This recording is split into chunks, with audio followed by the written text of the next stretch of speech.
கர்த்தருடைய நாமத்துக்கு மகிமை உண்டாகட்டும்.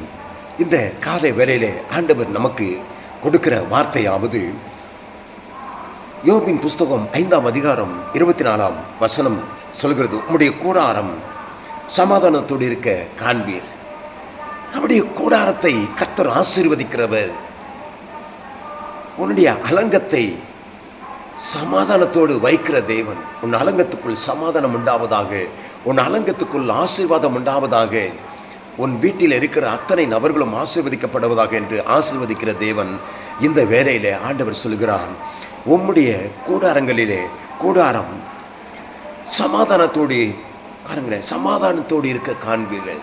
தேவனுடைய கூடாரத்தில் சமாதானம் உண்டு. தேவன் உங்களோடு கூட இருக்கும்போது சமாதானம் உண்டு. தேவன் உங்களுடைய வீடுகளுக்குள்ளே இருக்கும்போது சமாதானம் உண்டு. தொடர்ந்து ஜெபிங்க, தொடர்ந்து தேவ சமூகத்தில் காத்திருங்க.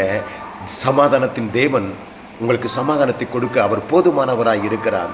அழகா யோவான் 14ஆம் அதிகாரம் 27ஆவது வசனம் சொல்கிறது, உலகம் தருகிற சமாதானத்தால் என்னுடைய சமாதானத்தை உங்களுக்கு தருகிறேன் என்று சொல்கிற தேவனாகிய கர்த்தர் உங்களுடைய பட்சமாய் இருக்கிறார். அவர் சகலத்தையும் செய்ய அவர் போதுமானவராய் இருக்கிறார். ஏசாயா 26:3 உம்மை உறுதியாய் பற்றி கொள்ளக்கூடிய மனதை உள்ளவர்கள் எல்லாரும் உம்மையை நோக்கி பார்க்கிறபடினாலே அவர்களுக்கு நீ பூர்ண சமாதானத்தை கொடுக்கிற தேவன்.